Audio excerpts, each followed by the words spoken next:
Hello. Have you ever thought about this verse? Genesis 3 verse 20. No, it doesn't seem like a biggie, does it? But let's consider the words. And Adam called his wife's name Eve, because she was the mother of all living. The Hebrew word is kavah, which means life.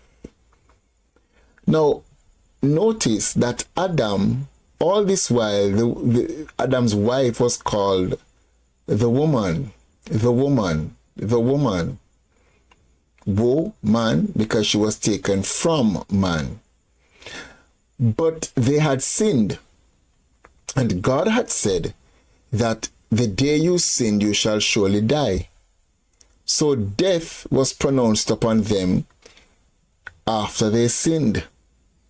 And it was after they sinned that she got the name Eve or Kava. Now, let's look at the passage again. In Genesis chapter 3, after they had sinned and God came down and gave his sentences concerning their lives and their future, this is what the word of the Lord says. And I'm going to share the part that has to do with the woman. Verse 16. To the woman he said, I will greatly multiply your sorrow in conception. In pain you shall bring forth children. Now at this point, up to this point, Adam and Eve had not, or Adam and his wife had not yet produced children. So the fact that the Lord was telling them that you are going to bear, or telling her you are going to bear children with pain, meant that the death that was promised to them would not have been immediate, but delayed. Delayed enough for them to still replenish the earth. The original plan of God was for Adam and his wife to multiply and replenish the earth. So, although death was pronounced upon them, notice she would still bring forth children.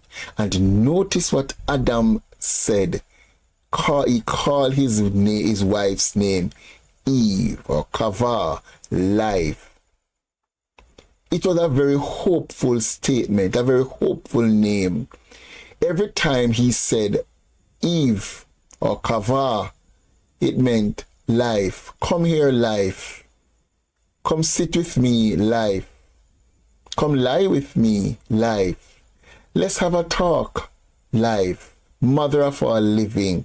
Mother of all living, she had not yet become a mother. It was prophetic. Adam prophesied. Can you imagine? Adam was the first prophet. Adam prophesied by calling his wife's name Eve. You are the mother of all living, when as yet they had no children. But he held on to the hope of Yahweh's word, the faithful God, because what God said, despite his sin, oh my God, what an awesome God. Despite his sin, God was still going to cause them to produce, to multiply, and to replenish the earth. God was not going to forsake that original plan.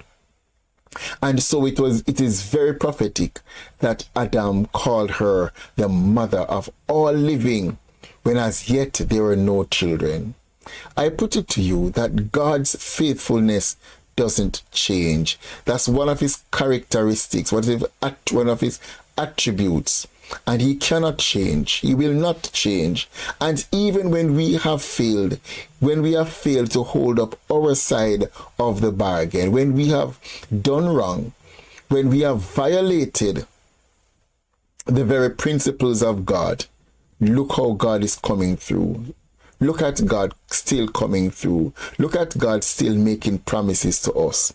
And it behoves us to latch on to a word, a thought, a verse, something that will remind us of the faithfulness, the promises of God that cannot fail, cannot lie. In fact, that was one of the reasons why the patriarchs of old, they would build altars and raise up pillars and call these names, these pillars and these stones, these heap of stones, a particular name as a memorial, as a reminder of who God is. Funny enough, we tend to call God by the names, but it was actually the pillars, the stones that were called by the names as a reminder. Every time Adam said Eve, and every time we say Eve or Chava, it reminds us. It reminded Adam and his wife. It also reminds us that God is faithful even in the midst of our sinful situation. God gives us a hope and a future. What a God. What a God. Man, take it easy, yeah?